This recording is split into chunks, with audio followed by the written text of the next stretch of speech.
Now, a new report at the UN Security Council has shed light on Israeli crimes against Palestinians, both in the occupied West Bank and the besieged Gaza Strip. The report from UN Assistant Secretary General Jens Toyberg Frandzen has mentioned many atrocities recently committed by Israel and the growing potential for a new explosion of violence in the region. Our correspondent Caleb Bauman reports from New York. Jens Toyberg Frandzen, Assistant Secretary General of the United Nations, addressed a meeting of the 15-member body describing a number of Israeli crimes against Palestinians in recent weeks.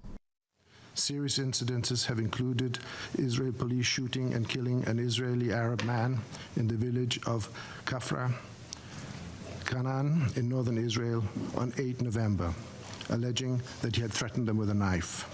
On the same day, thousands of people reportedly protested the killing, leading to clashes with the police in the village. The Assistant Secretary General described how tensions were rising and a mosque had been torched by Israeli settlers. On 11 November, a Palestinian man was reportedly shot to death by Israeli security forces during clashes at a refugee camp near Hebron. On 12 November, suspected Jewish settlers allegedly torched a mosque near Ramallah in the West Bank. In the clashes, many Palestinians were injured by the Israeli military. The circumstances of the incidents are still under investigation.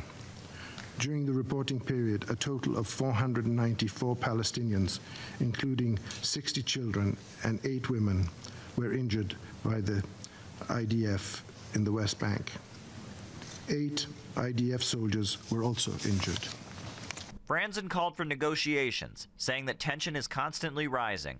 Midwestern labor activist Jeremy Bauman says reports like these make him disgusted with the continued U.S. funding of Israel.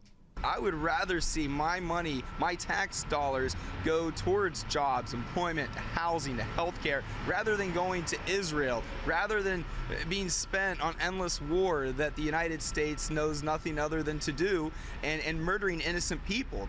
Following the report from the Assistant Secretary General, the Security Council continued its consultations behind closed doors. Caleb Bauman, PressTV, New York.